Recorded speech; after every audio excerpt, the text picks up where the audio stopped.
Right, episode 8 of the MEE-FIT podcast. We've got a slightly different style today, bit of a roundtable discussion around quite a prevalent topic, we feel. We're going to be talking about semaglutide, GLP-1 agonists, lots of other different words. If we throw different names in there, I'm sure everyone will understand what we're referring to, different brand names and stuff. But yeah, basically, we're going to be talking a little bit about that. I just wanted to start off just like pre-framing this and just saying like, none of us are sat here trying to claim to be complete experts on this topic. We just felt it was something that was worth discussing. We have had members here at MEE-FIT ask us about it. What's our thoughts on it? We know a few members who are on it. So it's sort of worth discussing. And I think as time goes on, it will probably become more and more prevalent. I think more and more of the general population will know about it, will be interested in it, and will probably be on it in years to come. So yeah, we're going to be talking a lot about that. So Anne, I believe you're going to get us started just with a little bit of a summary of what we're actually talking about in terms of the drugs and a general summary. Okay, so I mean, it's a funny one. Everyone knows it as Ozempic. That is the name that's thrown about. That is just a brand name. There's 3 brands. There's Ozempic, Wegovy, and Mounjaro.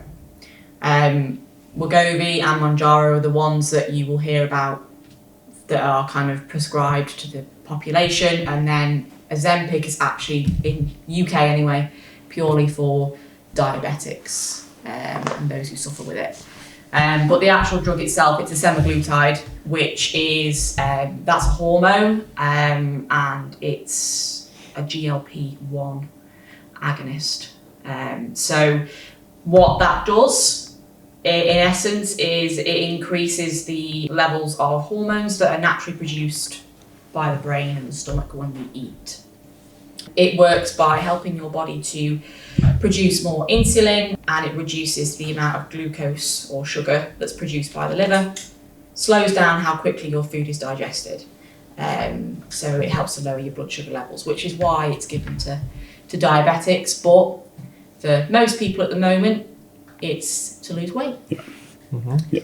So it's been given to diabetics about 20 years now, I believe. Yeah. And then over the last few years, since lockdown. Yeah. It was quite big in lockdown. Yeah, I know lots of celebs went on it and stuff, didn't they? Yeah, it just wasn't talked about. Yeah.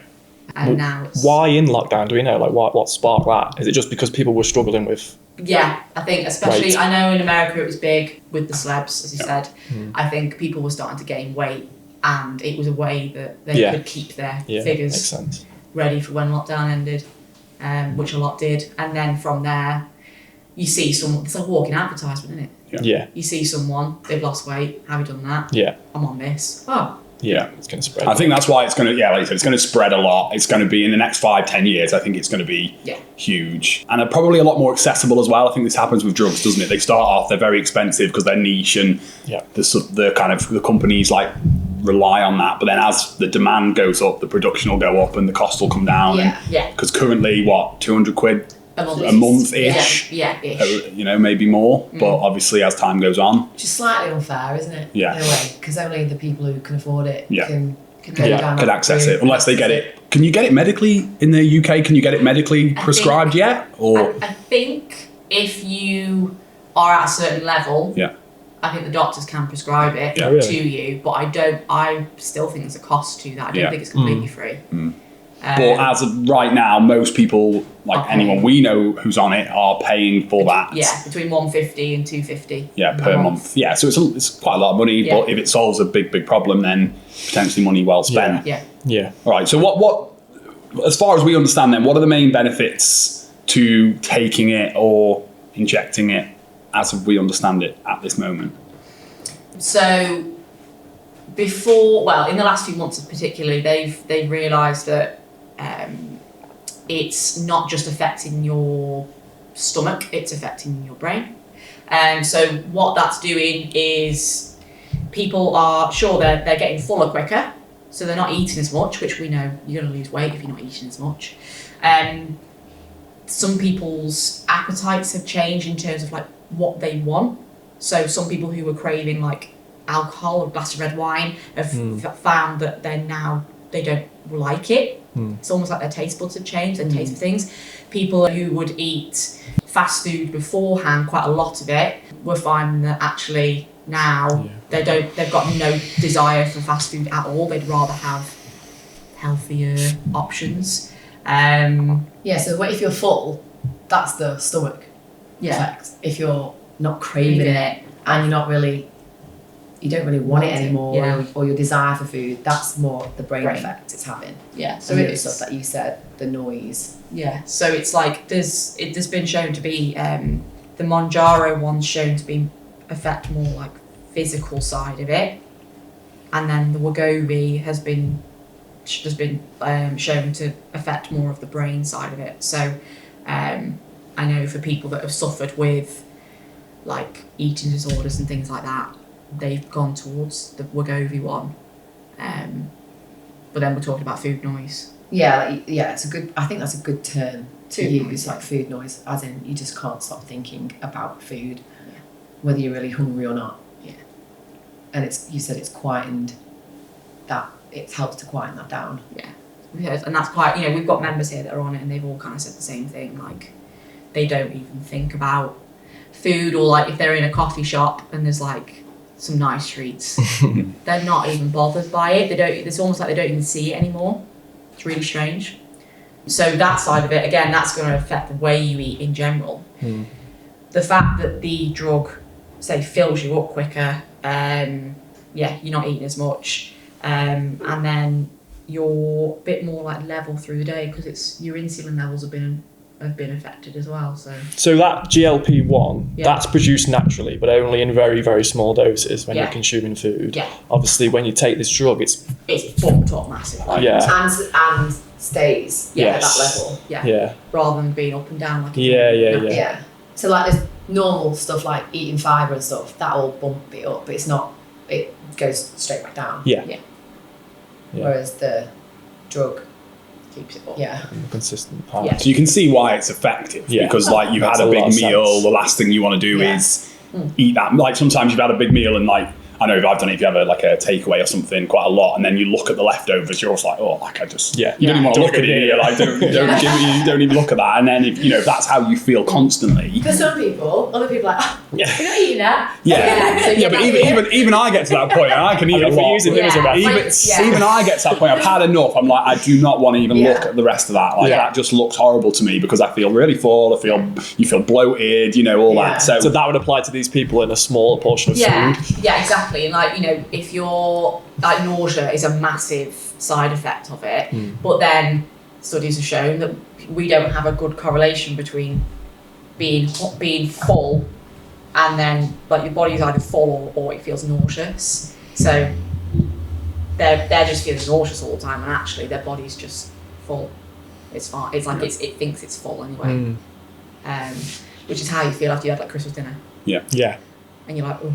I can't move. Well, leading on to that then, sort of talking of side effects, like what, obviously you mentioned nausea being one. Are there any other common prevalent ones that people are experiencing? It's reflux, isn't it? Acid reflux, it depends on the drug. Wegovy's got more side effects than Mounjaro, but the Mounjaro side effects apparently are a bit more intense. So nausea, indigestion, acid reflux, headaches, constipation, diarrhea, they're the standard across the board, which makes sense because you're affecting the way you're eating completely. And then the other side effects that we know about is that the desire for food disappears or their enjoyment. Yeah, that's what I was interested like their in. enjoyment of food, like it's just So they almost kind of lose that. Obviously, we enjoy food; it's a big thing for a lot of us. So I guess in one way, it's like, I don't desire the food, I enjoy the food, so I'm less likely to overeat. Yeah. But for some people, where they love going for food, going for dinner, it's a lovely way to like socialise and celebrate and all that. And if you're not bothered about it, then that's in theory getting in your way of your. It's taking an enjoyment factor away, isn't it? Essentially, the enjoyment. But I said that to you where it's not too dissimilar from going on a really restrictive, short-term, quick fix diet where you can't eat anything because you've got this quick fix goal of losing weight, and you're just like, well, what's the point in this? I can't even socialise or celebrate my mate's birthday or my kid's little, christening or something. Yeah. So what's the point? There's like that balance, isn't there? The trade-offs. Yeah, so viewing that as one of the potential downsides to it, that you might take away quite something that you enjoy, something that brings you a lot of pleasure, a lot of social interaction potentially with partner, friends, family. But I suppose the argument is that there's other things that you could do. Yeah, but we are in a world where you celebrate with food and drink. Yeah, but that's arguably part of the problem, isn't it? That we're in this, we get into the topic of why are we all more likely to end up overweight now than we were. That's probably one of the contributing factors is that everything we do. Yeah, let's dive into that. That's a big one. But that's one of the arguments is that everything that we do socially revolves around food. You go around to your friend's house, you have a takeaway, you go to a restaurant, you have a birthday, you have a cake, any Christmas dinner, Easter, chocolate, everything that we do socially, generally speaking, revolves around food and alcohol. And I tell you when you notice that the most is when you have to go gluten-free or you have to cut certain foods out. Now, when I first had to go gluten-free, there weren't all these choices. So I was like really restricted. It was really depressing. So I would eat, before I was really diagnosed that I really couldn't eat gluten, but I used to eat the gluten to be part of what I was doing so I didn't miss out. And then I don't end up being really ill and having bad stomach aches and all that sort of stuff. But that's a snippet of, you cut something out, you take out that the ritual and the enjoyment. Because our world is very much evolved. Well, the Western world, definitely. It's set up that way. It's very much celebrated around food. You have a birthday. It's Christmas. A work party. What else? Like christening. Anything. Any celebration. I can't think of any social interaction where food wouldn't be involved, unless you go out for a walk. But then you end up at a pub. You end up at a pub for a pub drinks or a pint or a meal. It comes from a very, very old ritual where all these wise men used to gather for coffee to talk about life and stuff. So even though we all go for coffee now, it's a very old ritual. Again, it's focused around drink. Even like religious things are, the water and all that sort of things are given, aren't they? Bread and wine. It's everything. So thinking about that, then obviously opened up a bit of a rabbit hole potentially, but there'll be people who are considering going on it, or they've heard about someone going on it. There's going to be a stigma attached to it. And I know a lot of people who are generally thinner and maintain what's called a healthy body weight, putting that in inverted commas, will think, why can't you just not eat as much and exercise more and lose weight? What's everyone's thoughts on that as someone who's had, I know loads of people who have eating disorders and stuff suffer from it now, but as someone that has had binge eating and I've lost the weight, even though I'm bigger, it would be a relief to not have the food noise 24/7. I've not binged in a very long time, but it'd be really easy for me to do it. But it's a constant, you have to keep yourself in check and keep in control of it. That side of things, I can completely 100% agree with why anyone would want to take it, because it's sometimes, especially if you're an emotional eater, which a lot of us are, it can be hellish trying to stay in control of what you're eating. We're all just kind of wired very differently, aren't we? We talk about emotional eating, and people will go through a tough time and their first thought is, I'm going to eat food. For me personally, as someone that may come under that scope of being under a healthy weight, if I've ever gone through a tough time, I won't eat anything, can't eat anything. It's very interesting how that affects people differently. I've had both. Makes me feel really sick. Weird. I've had both. I've always loved food, and I still do love food, but whenever I got emotional, which was a lot, because I'm quite an emotional person, food was my comfort. And as a celebration, well done, here you go. You hear that a lot though, it's common. But then when I went through a very stressful time and I lost my dad, that psychological effect changed and I couldn't eat food. Whereas in the past when I've had both, so I don't know what happened there, but I suppose it probably depends on what's happened and then your response to it, why that stress or why that sadness or why that emotion is there. Even now, whenever I get a little bit down or if I had an argument with somebody or I'm upset about something, I just don't go for the food. I literally just go, my hunger just stops. Which is I think it's funny because I was always the opposite way. But anyway, that's off topic a little bit. Sorry. Well, no, but even that's at an individual level, but more at a population level. Like if we think about why so many people nowadays are, more, why obesity's skyrocketing all the time, overweight, all these things. Like, why is that? Why do we have such problem at a population level to lose weight? Why do we need to go to potentially drugs, synthetic hormones and stuff to deal with this issue? Food environment is a huge thing. I always think as well, like whenever you think of a girl has broken up or anyone has broken up with their partner, like immediately I think of Bridget Jones eating a pint of Ben and Jerry's. It's like it's almost been drilled into us as well via media. Yeah. Or the breakup diet where when Cheryl Cole broke up with her fella, everyone knew about the breakup diet and she'd dropped loads of weight, stress and all that sort of stuff. Yeah, the breakup diet. It's one or the other, I feel. But it's either way, it's emotional. Yeah, expand on food environment. What do you mean by that? Is a huge thing. Like I can sit here right now, go on my phone, not even move, and get 2,000 calorie pizza delivered to this door. And we nearly had it last week, didn't we? When one of the other units ordered one, and I sent it away. I was gutted. What a mistake I made. But yeah, carry on. That's the thing, right? So it's just so easy and effortless to do that. Whereas people 20, 30 years ago, they wouldn't have had that. No. Everything that we do in life is just easy. We don't have to expend energy. It can be anything. Yeah. Like everything at home is just set up to make life so easy and simple and effortless. Yeah, because we live such busy lives. Everything's got to be done by yesterday. Yeah. And that is the life we live in. And we can't escape it now. So maybe it took off with digital technology, like you answer emails and text straight away. So in order for you to be able to eat and have a balanced diet, maybe you've got to get the food quick. All these adverts about eating on the go. It's cool. It's fine. We get these biscuits and stuff. It's like you need to rest and digest. You just sit and eat. It's even like shopping, right? Yeah. Like you can just get delivered to your house. Yeah. Like people weren't doing that. People were walking into town and picking all their groceries and walking home and carrying it, and it's just completely different now. Exactly. You just don't have to move. The Mediterranean diet isn't just about the olive oil and all that sort of stuff. No. Yeah, it's the lifestyle, isn't it? It is lifestyle. As a full Everything package. is pretty much grown and sourced locally. Everyone pretty much makes their own bread and pasta and sauce is homemade. No artificial stuff in it. It's all homemade and the bread doesn't last more than 2 days. So a lot of them have got animals as well themselves. Yeah, they're very active. Talk about the blue zones, which Tommy I know is a particular topic you like to talk about. So they come under one. Part of that. It's not. We were focusing a lot on the food, but it's actually very much the lifestyle and the community, and everyone's involved. Whereas I think maybe our lifestyle, maybe 40, 50 years ago, was similar to that. Yeah. Because we had to source our own food. We didn't have all this import and export stuff. Food wasn't readily available at the click of a button.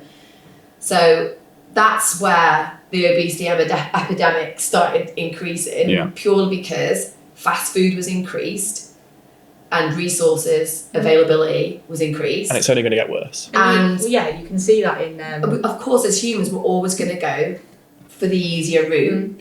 And whether we know it or not. Well, it's like, I can't remember what country it was, but they had I think about 30, 40 years ago, where the Americans had their base camps in, I think it might have been Japan even. They brought over quite a few fast food joints because that's what the Americans were used to eating, not than the food of the country. And in those areas, obesity levels are still higher than they are in the rest of that country. Because they've introduced Western food and lifestyle, and they've got used to that, and they're the age of dying is lower as There's well. some islands where that's happened as well. I can't think off the top of my head of what they are, but some islands that's a very closed population where previously very, very little rates of obesity, very, very little risk of long-term disease, and then the Western lifestyle and food choices hit that island and become more popular, and suddenly these things skyrocket. So, but what? Go on, Claire. I actually read a study. So when, say, if you were African or Indian and you moved to the Western countries, and the type 2 diabetes is actually more prevalent in those ethnicities because they're eating a Western diet now. So I think type 2 diabetes is definitely more prevalent in Indian origin. because they weren't used to eating all the yeah. shit Western food that we're eating. Yeah. And so it's really common for them to have more issues. Yeah. Well, our bodies got used to it, haven't they? Yeah. Well, kind of. Yeah. I guess we're sort of catching up, but it's that in itself is pure evidence of a cultural lifestyle change, and perhaps they're not. You know, we drive everywhere, even down the road. Yeah, it's the other side of it as well, isn't it? We've become lazy. Yeah. In a, you know, as a race. Yeah. I guess more people have got like office jobs as well now than ever. Yeah, like everything's online and sitting down is known now as a new smoking, so to speak. And I've noticed it myself. Like me and my sister switched kind of lifestyles in jobs, where she was always on her feet and I was always at sit down office for years, all that sort of stuff. And then as I swapped and became a PT, I was much more on my feet. Definitely doing more natural, more neat, not even thinking about moving. Yeah. I was just up and down, walking around. In the last couple of years, I've been able to maintain my weight a little bit better than I did in the past. Whereas my sister, because she swapped, nothing had changed. She was doing the same amount of exercise and eating the same, but she was sitting down a hell of a lot more. Yeah, and then she started putting a little bit of weight on. Yeah. Like, I don't know what's going on. And literally was like, you've got to move your body more. Yeah. And that's what we're fighting against. But you know, like, people have to sit at a desk. Yeah. Which is why all the standing desks, walking. To be honest, though, standing desks are not great. Like the calorie expenditure standing versus sitting. It's like not drastic, is it? Yeah, it's very little. But the minute you start walking, it makes a massive difference, doesn't it? It almost doubles it, which is fantastic. But then that brings us to the point where it's like, unless you've got that affordability, and capability. People see that though, don't they? It's like, we say that the drug is expensive, but we get it here with like people judging whether to sign up or not. It's like, well, what do they see the value in? Yeah. So maybe if they just got a walking desk for like £1,000 or a walking treadmill to put under their desks, it's £1,000. It's a big investment. However, they might burn more calories like that, but they think it's too expensive, but they're willing to pay £200 a month for a drug. Yeah. Yeah, potentially. Do you know what I mean? Like, there's different perspectives. But again, I think it comes back to that thing that it's a lot less effort to probably purchase the drug than it is to get a walking desk and commit to that every day. But also, leading on to the next thing I thought it would be worth talking about, like we were all in agreement that the food environment and the lifestyle we all live is a big contributor towards obesity and why these drugs are even in the conversation. Yeah. But why can some people, we all live in the same environment, but yet we're all very different in body shape. We all have a very different, how we interact with that environment is different. So what about that? Why can some people, like Tommy, not ever worry about weight gain, and then other people worry about it constantly? Genetics. Okay, there we go. Go on, talk to us about that. Well, yeah, I mean, everyone's just different, aren't they? I mean, it depends I kind of look at my own, like my mum was always very, very, very trim. She always struggled to put kind of weight on, to the point where people used to kind of think she was kind of anorexic when she was younger. She never suffered anything like that before. And my dad as well has always been like extremely active and very, very trim as well. So I guess that kind of comes from that line. Like, as Dan said, I'm definitely someone who can kind of not worry about eating too much food. I have the opposite effect. I'm worried about kind of eating too little. Yeah, I know that's going to piss a lot of people off. It's annoying. Yeah, switch it up. Switch that up. Then like Jade, your partner's the same, isn't she? Yeah, exactly the same. Ariella's likely to She'll probably be exactly the same. Just follow through. Yeah. Having your mum and your dad with similarities with that, like you're blessed. Yeah.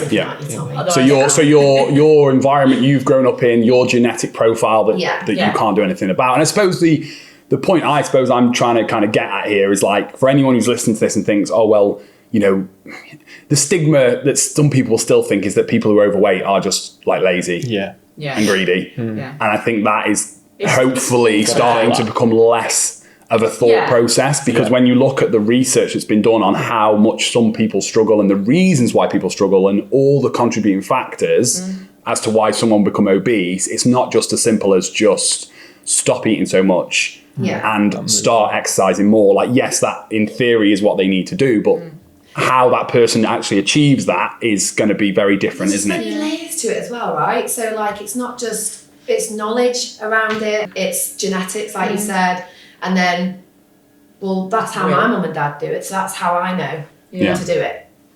And, this is how I cook, because my mum and dad cook like that. Yeah. And it's learned behaviour as well as genetics. Yeah. Because you know that you can sort of put to sleep genetics in some ways, but you can't. It's hard to change? Well, stuff you've been brought up with. Yeah, I mean, I know why I have my issues, but then on the flip side, I also know that even though my mum's side of the family have always struggled with their weight, actually, when you look at them when they're in their 20s and 30s, a lot of people in my family were really athletic. It's just they stopped doing stuff after like college and school. They stopped exercising, and that's when the weight gain happened. But they've got both sides of it. They've got the appetite, but they've also got the athletic side to them. My dad is the same. Like my dad's side of the family, they're all the same thing. They've got big appetites, but they've got that athletic side to them. So it's so different. Like trying to juggle that. I've got because I was always a sporty kid from the day I can, like my mum and dad can remember. I was always into sport. I was always super active. But I had a super big appetite, and I loved the food. But so like genetics. You were moving to fuel that though. Like you need the food. Yeah, I still overate. Still went too much. Yeah, you'd think like the amount of activity I did, and I still think that now sometimes. Like I do all this, and like why am I not ripped? Yeah. But then like you said, genetics will play a factor. Not that I'm blaming that, but they're the strongest factor, though, aren't they? Yeah. You could have like the genetic scale of 1 to 10, and let's say you've got someone who is just born and they are at a level 9 of chance of getting lung cancer, and then you could have someone who's born at the 1 who could smoke 30 fags every day of their life and never get it. Yeah. And this guy can live a really healthy lifestyle at the 9 and still get it. And that applies, I believe, to food and weight and. Yeah, how you manage that. Then you almost think like, well, if I've got the genetics, I'm doomed. So I may as well give up now. But I think that phrase you knew I was going to bring out. Didn't you? They say genetic loads the gun, and then your environment or your actions pull the trigger. And I think that we shouldn't just think my genetics, because you don't know what your genetics are going to lead to. You can't rely on that. You can't. Have genetic testing, can't you? You can have DNA testing. I don't know if they're 100% accurate. Some people will get the test to see what SNPs they've got on their genes, if they're more likely to have certain issues with them. And people use it as a tool like, great, okay, what do I need to do to prevent that or lessen my chances of getting it? That's the attitude to have. Right? But even if you didn't know it, just do those things anyway. Exactly. But some people need to see the data. Like, they have all these symptoms, but they won't do anything about it until they've got the diagnosis from the doctor. Then they'll change it. It's like, well, you've got the symptoms, like just start changing things now. But people like the data or the absolutes. But then like it's been shown that people who get their BMI under 27 reduce their heart attack risk by 20%. Which is a lot. If you're predisposed to having heart issues and it's in your family, wouldn't that be a reason? That's a big driver, isn't it? Like straight away. Yeah, you've already got a high chance short. That's not great. But if you can lessen it by a big amount, why wouldn't you? Yeah, so that is a lot of people's drivers. When we talked about your why and stuff, people do it because I don't want to end up like my mum when my mum like passed away early. Got a heart attack and all these heart issues, blah blah blah. I don't want to end up like that. What can I do? Yeah. And some people give into it. Some people give into it, and some people rebel against that.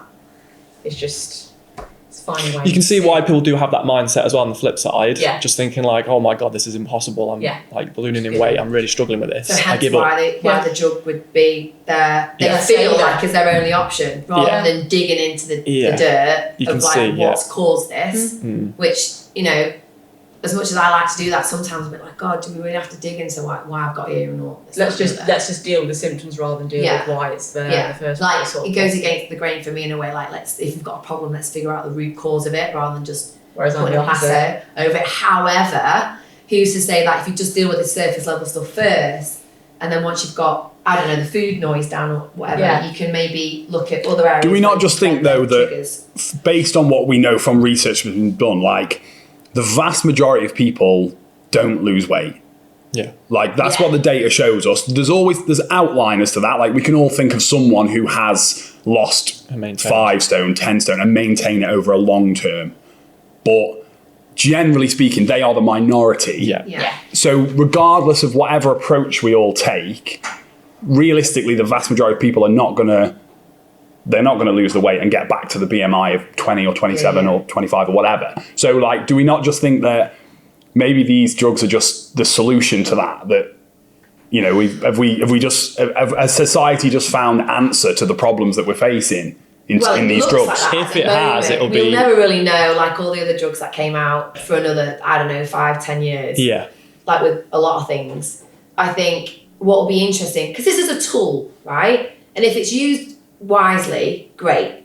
If it's abused, then there's a problem. And my problem is that if you're not counselled with it, and you then suddenly run out of money, you can't afford to have the drug, what would you do then? Yeah. But the other question is, like, how longer lasting are the results of this? So if you take the drug and you reduce the food noise, how long does that last when you stop taking We don't think we know that yet, do we? The golden question, if it does, if it's suddenly like switched off that mechanism, then great. They won't need to take the drug ever again. They'll stay in that zone. They'll be that person who doesn't really think about As food. far as I understand from the research that I've seen today, and correct me if I'm wrong, but I don't think that is what we currently think is the case. It looks like most people who go off it are more than likely just going to regain that weight again. So it's just that's my understanding of what I know right now. So it's the same sort of pattern. Yeah. The tool. Unless if they rely solely on the drug to help them lose the weight, then they are unfortunately probably going to have to stay on it. Yeah. Well, like there'll probably be some outlines to that. There'll probably be some people who use it as a tool to kickstart, to get the weight where they want it to be, hopefully start to live a healthier lifestyle, healthier habits, all these things, and then make that stick. But that's my own concern though. This is the thing. I think, like, obviously if people use it and they get themselves to a healthier way, a place where they're happy looking kind of themselves in the mirror, they may use that as motivation to then think, right, I'm going to do everything I can to maintain this. Or give them another outlook. Yeah. It is you as a person, I think. Like, in theory, we know even without this drug, in the past, when people are losing weight and they've dieted, obviously you've had to cut your calories down. After a while, your body will adjust to eating that many calories, and that's where it's easier for your body to maintain than it is for anything else. It likes homeostasis, doesn't it? Mm-hmm. So in theory, if you are on the drug and you are in control of what you're eating a normal amount for what you want to lose, your body should adjust to that many calories. Yes, okay, the food noise, for example, might come back, but it shouldn't be that bad. I don't know if I agree with that, because I think, like, I sort of like set point theory, like we all have I think our bodies are more likely to try and take us back to that set point that was our previous weight, rather than staying at that. I know what you're trying to say, but I think if we look at what happens to most people who lose a drastic amount of weight, especially they do it with like faddy sort of, like, I'm not going to name certain things, but like approaches that we all know sort of lead to very quick results, but then don't stay, or even just starvation and just any of those things. Like, most of them will return back to the previous weight and more often. That's why that yo-yo cycle exists. So I think that's potentially what's more likely to happen, is the body will want to return it to the previous state that it was. It happens in fasting. Like, you're doing great for couple of years, and then suddenly your body's like, no, I can't deal with this anymore, and literally you just get this sudden hunger. Not with everybody, but there's been studies to show, like, they were fasting and it was their way of life and they were fine it, but then suddenly the hunger started coming back, and with a vengeance, they were just getting more and more hungry. So like you said, going back to it obviously want to go back to its set point. Yeah, it's quite sad that, really, isn't it? Like, having that set point, and people will work for years and years and years trying to battle it and change it and work on it. I'm going to be one exception to the rule here, aren't I? So I was 11 stone 5 for 4 years after I'd lost all the weight. And then I went up after I moved out a little bit. But then again, I've been at 12 and a half stone for another 3-4 years. So I'll never go back up to over 16. Like, that's never going to happen, because I don't. But that's an effort, though, isn't it? Yeah. It's not. Like, if you stop trying, as in you just thought, don't care about health and fitness anymore, don't care about my weight, don't care about my training. Yeah, that's what I'm saying. Yeah. So your body, it wants to push you back to that potentially. Not that specific. Like if you guys stopped training forever and ate whatever the hell you wanted, you'd go up to a weight that maybe, you'd go up to a weight maybe you never got up to before. Because he makes an effort to stay. Because you make Yeah. It's a constant effort. You're the opposite. You'd probably end up skinnier again, wouldn't you? And wasting away. I wouldn't agree with a set point. I would agree with, but I would say that, it depends on if we all change completely and stopped everything we're doing, everyone would gain weight. Yeah, I think with that would be an asterisk against that, as in, didn't just do a diet, like her whole life is health and fitness and training. Yeah, but that's what I mean is that's what Em's done, is she's completely transformed her being, like how she interacts with her environment and everything. Whereas the argument with the drugs is that we're artificially doing that by taking and then once we stop taking that drug that's allowing us, that's the question that no one knows currently. What's going to happen? People doing it the correct way, as in going through a health professional, and if it's a good health professional, then they're being counselled or guided through it and being checked in on. Yeah. Whereas when we talk about tools being used correctly or tools being used incorrectly, there are a lot of people who are going on it, maybe going the cheaper route and bypassing the checklist of if you should go on it or not. Because if you might be at risk of this and this, they're bypassing that. They're bypassing that. They're going on a cheaper way, getting it off the internet. So God knows what's in it or what have you. That's the concern. And they're not getting the proper guidance and all the education. It's the same with gastric bypasses and all that sort of stuff. Bariatric surgery in general. If you're not educated about it, a lot of them don't realise that if you start eating the same way after time, because if you're going back to your set point, your stomach is just going to stretch. And a lot of people, if they're not educated in the way that we try and educate our members and stuff, then they'll go back to their original traits and their original lifestyles because they haven't addressed the full circle. They've just addressed the food intake and that's it. They've not really addressed, well, why am I eating all this food? Like, what else is going on? Like, do I need to change one thing? Exercise. That's changed my lifestyle, and that's always like a positive knock-on effect. But if they don't change things like that, then potentially the drug stops and they will go back to the weight. Potentially. I suppose, like that, we don't know, do we? We don't know what's going to happen, but the earlier research and data seems to indicate that people will. So, but then why can't people just? The argument is then that maybe just people just have to stay on it forever. If we think of obesity and try and start to think of it as a disease rather than as a self-inflicted problem, people go on blood pressure medication, they don't stop. Generally, statins and change their lifestyle. They almost need. Well, I don't know, but most people will, type 1 diabetes, you just have that, and you take insulin to deal with it forever. But that's not caused by diet and lifestyle. That's no. But what I'm saying is, the argument I suppose we could have is that obesity is a disease, and although we can deal with the causes of that a lot of people just can't. They can't. Just genetically, environmentally, they just can't. So the question is how you are looking at it. But personally, I see obesity as a symptom, a side effect of what we're doing, our lifestyle and everything. I don't see it necessarily as a disease. I see it as a severe side effect, severe symptom of a life. But if you flip that in reverse, you could say that the disease causes the issues. It depends which way you look at it. Well, both. Yeah. I think it's a bit Schrodinger's cat going on here, isn't there? It's both. It's just an outlook, how you see it. I think obesity causes loads of other health issues. But what leads us to obesity, we can say, yes, it's all of our decisions and all of our choices and all of our activity, or maybe it's we have the disease of obesity and that leads us to make those decisions. Do you know what I mean?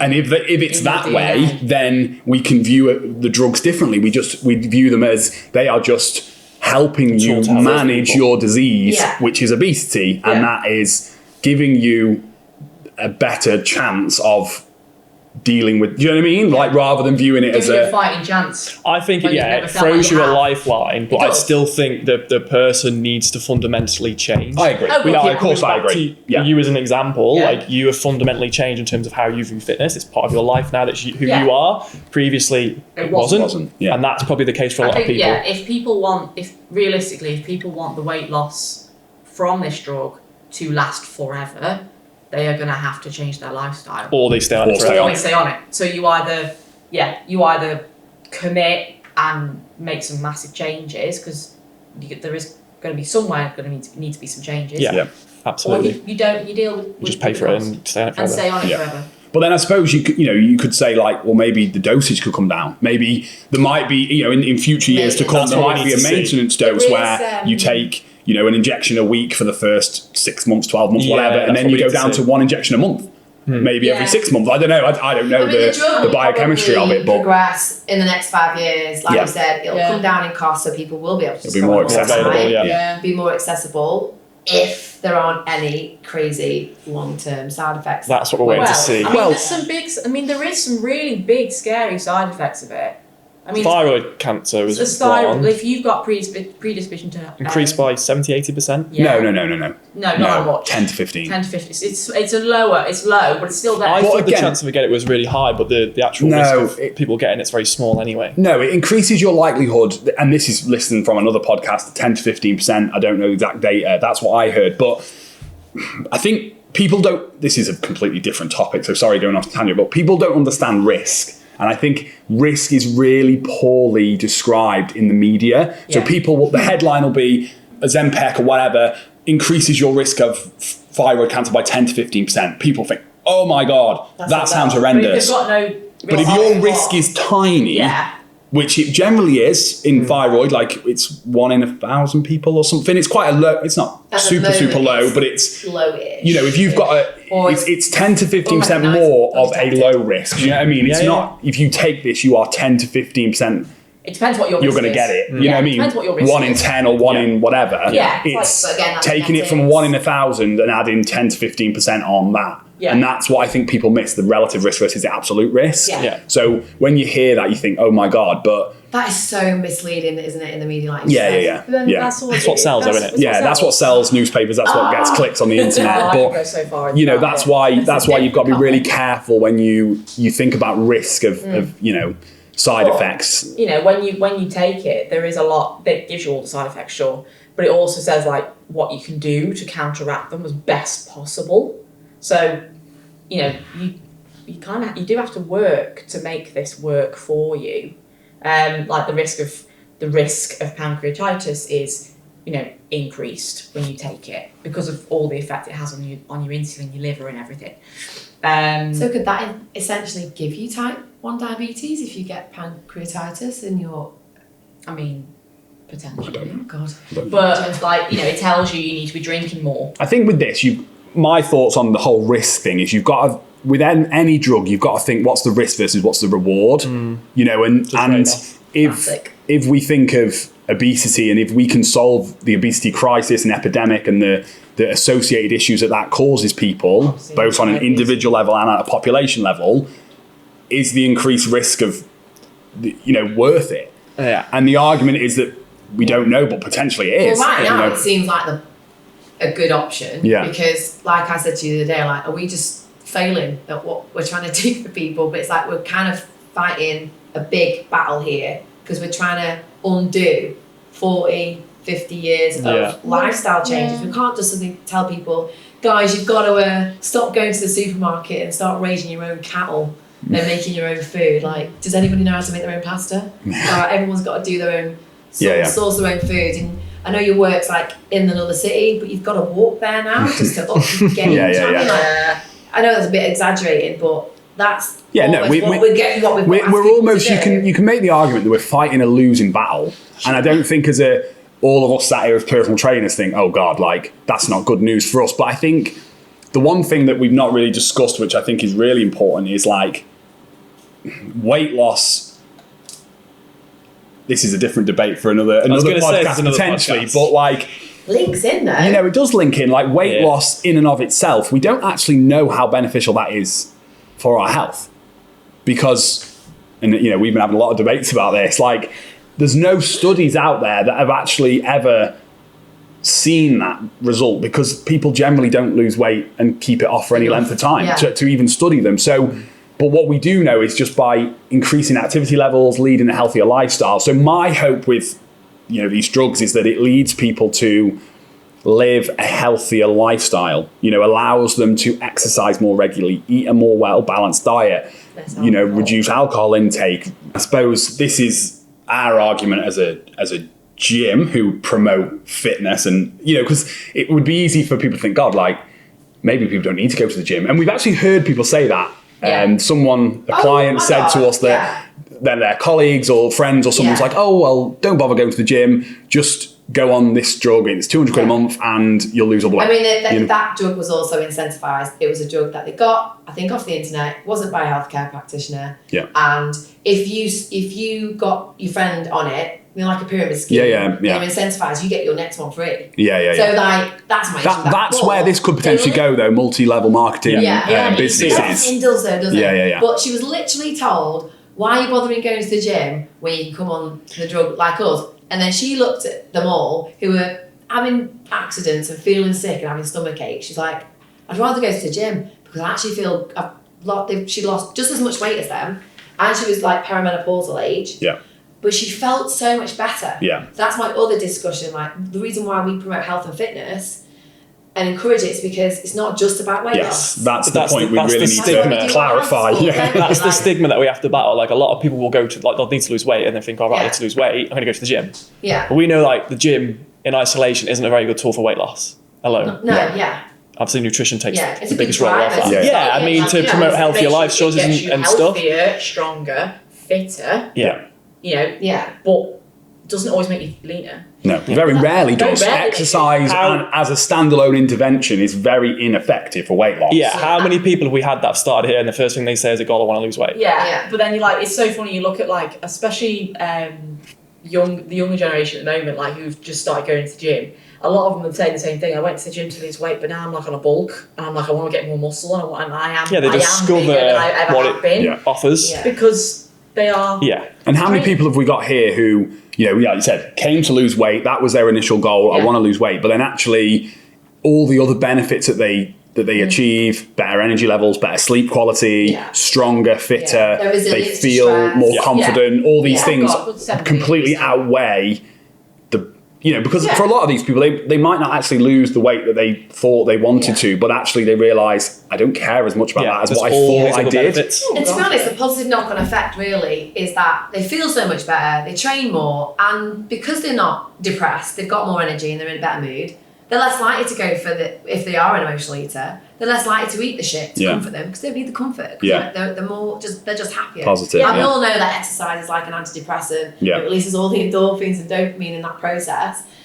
It's a shame that people will exercise like crazy just to lose weight.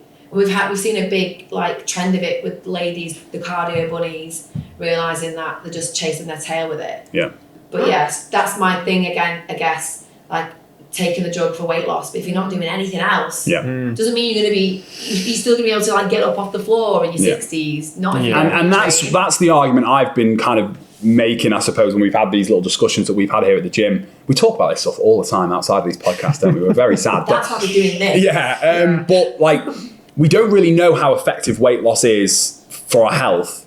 We know that people who are lighter or leaner, but again, if you look at the research on like longevity, people who are slightly overweight live longer. Yeah. People who are slightly overweight deal better with strokes, deal better with heart attacks, live better. If you're losing weight, at some point, potentially you could be malnourished. Yeah. Because you're not eating, trying to cut calories out everywhere you can. Yeah. Well, if you're a bit, on the larger side, generally you'll probably have a better diet in terms of more of an array of stuff. I mean, that's what helped me when I got really bad flare-up of colitis. I was in hospital on like really bad way, and the fact that I was carrying a little bit of weight helped me survive because I dropped so much weight, but just everything like bone and muscle and everything, just because my blood count was all over the place.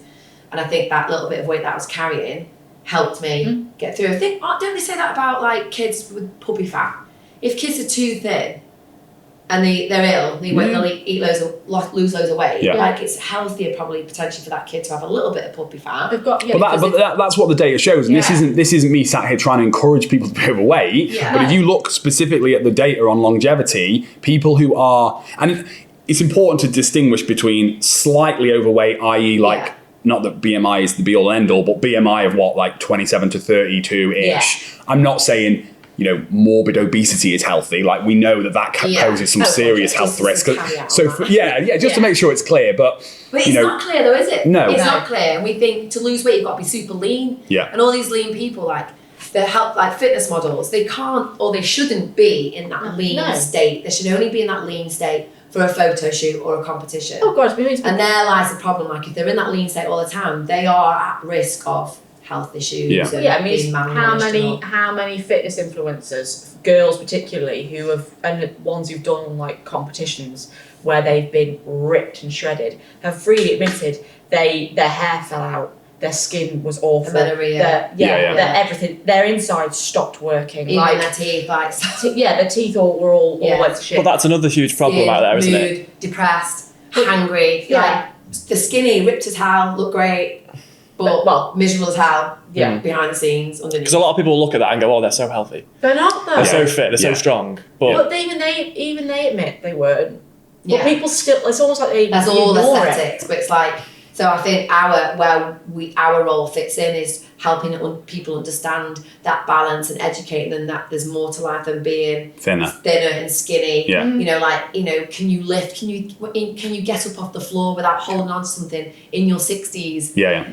Stuff like that. Where we've seen a massive improvement with our older with aging members. and muscle loss. Like, actually, the thinner you are, the less muscle you have, the weaker you often are. Yeah, and obviously, if you're going to lose muscle anyway. Yeah. There's going to be less muscle to lose, which means it's going to be more dangerous because your bones are then having to hold themselves. And if you're heavier, your bones are generally denser because they need to carry a heavier frame. Yeah. So just to clear, we're not promoting people to be overweight, but I suppose we're promoting people to not view weight as the only important factor and also view overall health, healthy behaviours, fitness, strength, fitness, flexibility, healthy food choices, managing stress, managing their sleep, all these things. And if that leads to weight loss, great. Yeah. But don't do it only for weight loss. And that's one of the biggest bugbears I have is when people exercise to lose weight, they don't continue because they're not losing the weight they want to, but actually they were probably on their way to being so much healthier through all these activities. So just keep doing those things. Okay, you might not lose the weight, but keep going to the gym, keep going on the runs, bike rides, whatever it is. Do all those things. But when we do the health score, for instance, and we ask them about their sleep and energy and the mood and their stress and stuff, we notice quicker changes in that than we do necessarily the weight loss. And that, like you said, their perspective starts to change and they're like, oh, okay, this is what healthy and good, feeling good feels like. So then their mindset shifts basically. But with the drug that isn't being monitored with all those other things, that's a little bit of like, how long lasting is that? How sustainable is that? Will they, if they don't have all those other things, then, and they don't do the weight training and all that sort of stuff as well, will they either have to result of always being on it, or will they just go back? Or if they can't afford it, will they just literally go back, and if not worse? Because we see that a lot, like the Biggest Loser or that, they lose all this weight. And within a year or whatever, they not only put the weight back on, but they get worse. The biggest worry is always the education around it, innit, and what they do. Aside it. But I think that's the case for any diet though, isn't it? Any weight loss regime, whether it's drug related, whether it's just lifestyle related, it's got to be, because people say, oh, diets don't work. Diets do work. People typically lose weight when they go on a diet. Most people do. The research shows that. What most people can't do is keep the weight off. So that is the same thing. You've got to have a plan for, okay, I'm on this diet now for 6 months, 12 months, whatever. But what do you do afterwards? How do you sustain those results? Why is that not more common knowledge, though? Because people have been dieting for the dawn of time and losing weight and putting back on weight. Why are people not talking about that? Why is that because I think it's because it's not the sexy part, right? It's boring. It's the boring bit. Isn't it over time? Over time, when you go on a diet, like over 10 years or something, you literally only lose 2 pounds. That's what the research shows. I mean, it's even in a year. No, I believe it's longer. Two years, I think it is, isn't it? That data's from that. Because that's the thing. When you do studies on this, you check in with people who are on an X diet. 2-3 months later, half a stone down, brilliant. But then you check in with them in 2 years, or in 5 years, or in 10 years. Typically not. Mostly that, and that's getting us back to what we talked about before. People are less motivated. They've achieved their target, and then they just don't know how to sustain that. Or they don't achieve their targets because they've gained a little bit of weight, because we do live Christmas. So then they're constantly on that diet trying to reach this random number that they've picked. Yeah. And they never quite get there. Yeah, so it kind of makes you want to look into more of the mindful eating movement, where what is happiness to you? What can we love ourselves a little bit better in ways? When I was listening to that podcast earlier, I think they brought up a really interesting thought, and I've seen a bit of data about this before. How after bariatric surgery, the rates of suicide increase a lot, and what's sort of going on there. And the argument this guy was making, and I think it's probably a very valid one, is people always think that if they lose weight, they're going to be happier. And I took a bit of personal experience from me. I've been a hell of a lot leaner than I am right now. Shan has been. She did a bikini fitness show back in 2018. I don't think, however lean you are, you're ever truly satisfied with where you're at. When I was that lean, I just wished I was bigger. Yeah. I wanted to have bigger muscles. I wanted to have a bigger arms. Yeah, whenever small. Shan, I felt scrawny. Yeah. When Shan was that lean, she still wanted to be leaner around her legs. She still didn't think her arms were. You're never truly happy. And I think one of my biggest worries with these types of drugs is when people are taking them because they think happiness is on the other side of them, and that's a massive worry for me, because I think for most people that isn't the case. Yeah. And then people get to the dream weight or body shape they wanted, and they realise, actually, I'm no happier now than I was before, or my life's no better. Do you know what I mean? And I think that's probably what depresses some people, is they get there and they think, actually... Well, particularly if they're relying on external validation, or they're just simply relying on aesthetics, someone's gonna... that's not sustainable, is it? Yeah. If you start relying on all extra things, like we said, energy and sleep, and just how you focus and how you look at life, those keep me going. I might not be my ideal weight, but man, am I so much better in my outlook in life. Yeah. And I might still have my dips in energy or mood or what have you, but the fact that that's more longer lasting and way more powerful than trying to rely on being skinny and just being miserable and and not feel like you can be sociable and stuff. Don't get me wrong, you might hit your ideal weight and be super. Yeah, so I'm sure some people are. Yeah, just brilliant. And then you're actually, I found this newfound confidence that I didn't get, and then they might just stay it that way because that's, like you said, it could be a kickstarter to something else. I don't have the food noise anymore. Great, I can focus on other stuff now. Great, and let's hope it if it goes that way. But if we look at this as a tool like all the other diet tools, quick fixes potentially, how sustainable is it? I don't know. And, that's what we need to see. I think for me there, I'm thinking about that from a purely perspective of someone who's looking to lose, that extra half a stone or stone. You know what I mean? I think it's important to distinguish between someone who's going on these drugs because they want to lose, a considerable amount of weight. They're very overweight, obese, morbidly obese, versus someone who's taking them because they've got an extra half a stone that they want to shift. Do you know what I mean? There's a difference there, I think, in terms of one of them is I'm losing this weight for my health and for my overall well-being. And the other argument or the other side of it is I'm losing this weight because I want to look and feel better. And chasing that. Because you said that the other day, didn't you?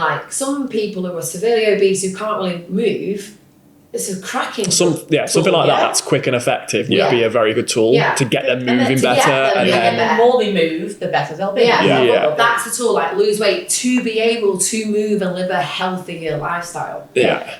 As opposed to I just want to look better. Yeah. But that's the world we live in, and that's the problem. That's the battle. I don't think anyone's ever going to win. Yeah. What's that? Sorry. Just to look better. Yeah, everyone just live in that world. Just write about it on social media. Like in the 60s, Twiggy was around. It was trending to be stick thin. Yeah, I mean, all like rock stars and stuff were like very like Mick Jagger and all that. Exactly. Very, very trim, very skinny, and that was the look. But the side effect of that, we saw a lot of women who were young in the 60s suffering from osteoporosis because they didn't eat, because we were on a it changes, doesn't it? Diet. And then you get to like the end of 2000s and having a big it always changes. I love that. Yeah, it always changes. Like in the 90s, like Brad Pitt Fight Club was like peak, right? Everyone wanted to look like that. He's like 160 pounds in that film. There's nothing to him whatsoever. And that was the look. Now, for guys, again, it's different for guys and girls, but everyone needs to be jacked. And just like veins popping out your head. And was it 10 years ago? I remember like, the dad bod's back. Women prefer the dad bod, and all these guys were like, yes, I've got for that. I'll never be ripped. And then it's like, that didn't last very long. So it is, we always think for women, but the guys get it as well, don't they? Now everyone's got to be super jacked, super strong, and it's like, but super fit at the same time. You can't just be strong, and they've got to be able to do all this sort of stuff. And it's just ridiculous. But then for that, so guys, particularly, fitness models or what have you, will take anabolics and all that sort of stuff. You still got a trainer, that's the thing. Like, you still have to train. You can't take the roids and expect to just pop muscles up the next day. Because I knew a guy who started taking it and he just got super big. He got bulky, but he didn't put the muscle on because he was just like, just go to the gym like once a week. Like, you've got to put in the effort. However, like, people will still get that extra help. And it's kind of the norm now, isn't it? Like, guys taking the roids, it's kind of normal to look bulky. Yeah. Shall we summarise there with how could I put this? So, if anyone's still listening up until this point, well done. You've done well. Waffling through stuff. Obviously, just before we do this, just want to say, like, please, not that anyone would, but please don't take what we've talked about here as any form of particularly medical advice. Speak to a doctor, as Claire's very rightly pointed out. Make sure you're getting the management you need. But I want to put everyone on the spot. Tommy, you're going to go first. General summary of your thoughts on this whole topic at this moment in time. What would your message be to anyone who's considering it, or like, what's your overall thoughts as of right now? I mean, for the right people, it's definitely a really useful tool. We spoke about it earlier. People that are potentially severely overweight, obese, it would be a really, really good tool for those guys. For people that are kind of using this to generally look better, you mentioned half a stone and more the aesthetic look. It wouldn't be something I'd encourage for that. Is it worth the risk? Yeah. It's that classic thing you mentioned before when you're kind of evaluating the risk to reward ratio. And I think for those people, it wouldn't be. That would be my view on it currently. Fair. Yeah. I would say if you are considering going on it, you need to consider that you can't just take it and nothing else. It would need to be a full lifestyle change. So if you're not exercising currently, you need to start. And if you're not eating very healthily currently, you'd need to start. So if you are going to take it, be prepared that you have to change a lot of things, not just one thing. If you're not prepared to change anything, I wouldn't do it. Because then you're either going to be on it forever or...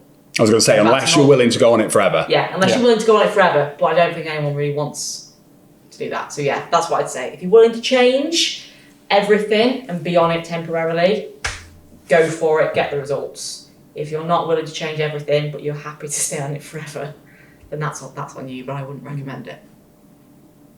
Claire? Right, I'm setting a timer here. 60 seconds. 60 seconds, guys. Quick fire. No, I'm kidding. I'm kidding. I can't do that. I'm kidding. I think, like Tommy, what we all spoke about, I think it's a good tool to use for those who really freaking need it, right? For whatever reason they got there. I think if anybody does want to do it, that please get the right professional help to help you through it. And, whether it's with the side effects, but particularly the mindset. I think if you're going to use it as a Kickstarter, then fine. But I kind of guess what Emily said, like, just make sure you've got all the other factors in place. The lifestyle, the mindset, the healthy approach to eating. rather than being that restrictive nature, it's very much about, how you, I think it should be about your overall health. Are you able to, walk up a hill without getting out of breath, sort of thing? You've got to take into factor all the other healthy lifestyle approaches in general. Mind, body and soul. Here we go. The spirit. Here we go. It is about that. Like we say, we don't just train to lose weight. We train to just feel better about ourselves. And if you're doing it for just aesthetics alone, for weight loss alone, then you might not be happy with the end results because you are only focusing on the destination and not. And you'll always want something else when you get there. Yeah, you'll always want something else when you get there. It's like it's like the dopamine hit of drugs, for instance. Like you always want the next best hit or the next best thing. Mm-hmm. If you're relying on external validation or aesthetics alone, then people may be massively disappointed after a certain amount of time. Like they'll be buzzing for a while, but then that novelty might wear off. So if you haven't addressed all the other good things about life and being healthy, to go there, make sure you're ticking all those other boxes too. So work, like Em said, do those other things alongside it. Love that. Was that too? No, that was great. I don't think I've got anything to add there really. What would be my? Yeah, I think just summarising what you guys have all said and agreeing. Like, I think it's going to be a more and more used tool, and I think if it can help the population deal with the obesity epidemic, I think it's going to be a net positive thing generally. I do worry about people abusing it and getting addicted to it and realising, like you've just said, that when they get to where they think they were going to be happy, that they're not actually that happy or they're not that different. What's the outcome of that? That worries me. But generally, I think it's absolutely more positive than negative. And I think this could be the solution to a big problem that humanity is facing. And if it becomes more accessible to those who really need it, we talked about the factors before. One thing we didn't talk about was like socioeconomic status and how that contributes to obesity, So, and unfortunately right now, the people who can afford this drug are the people who could probably afford the things that would help them anyway, i.e. coaching and support and, whereas the people who really need it are probably the ones who can't afford it. So yeah, I think generally speaking, it's more positive than negative, but there's just a few areas of concern, especially the long-term effects of, do you just need to stay on it forever? And we don't know the answer to that question. Yeah. My thoughts are probably yes, but that remains to be seen. Yeah, so we're not against no. or necessarily. So when we said about doing this, I think someone said, we're not.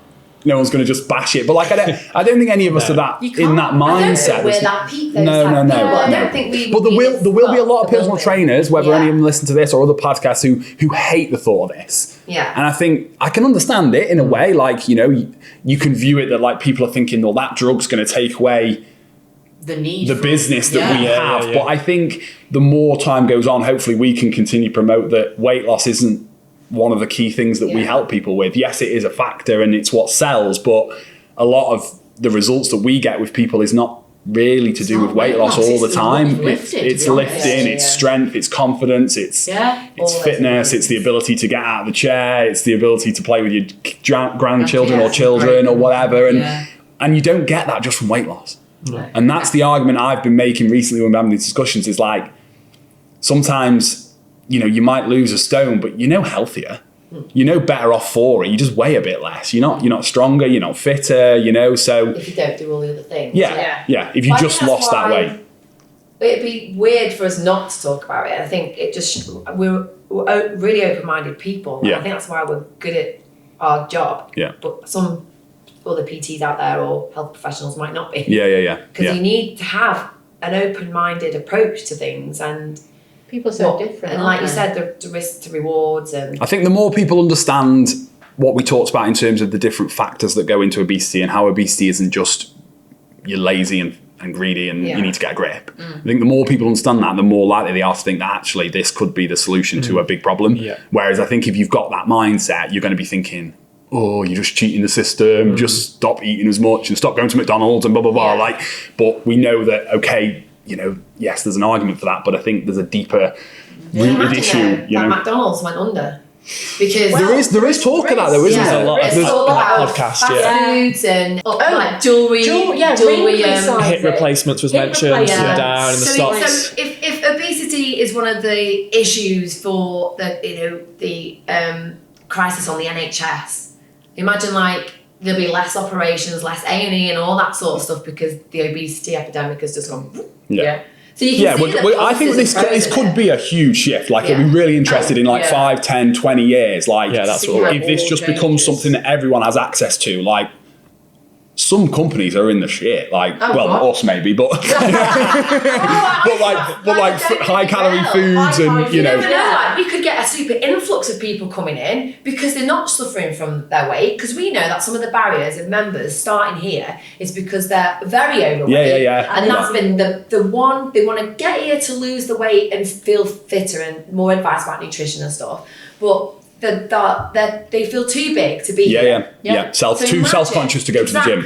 Or to just do sit-ups or lift weight and get on the bike and do a row like this, they're like, I can't, I mean, we hear people say to me all the time when I've been on calls with people and stuff like, oh, I'm just going to lose some weight first and then I'm going to start. Which I'm like, what? But you can understand the mindset. Like, I don't want to walk into the gym. I don't want to be the biggest person there. I don't want to be able to do those things. And the other thing is, like people saying, I refuse to buy a size something clothes. I would lose the weight so I could fit into my old gym clothes. I'm like, that's insane. Just buy clothes that fit you. I've done it. I wouldn't join a running club until I was got a bit better at it. So I'll go do that. But the whole point of going to the gym. But that's just not the mindset people have sometimes, is it? So not yet. But then again, so maybe one of the positives of this would be that loads of people lose weight and then suddenly be like, right, okay, now I'm good to go. Like, I don't feel intimidated by all these people. I feel like I'm at a decent weight where I can actually do a row and a sit up where my gut's not getting in the way or I don't get out of breath because I'm so overweight. That's my hope with it, is that it just leads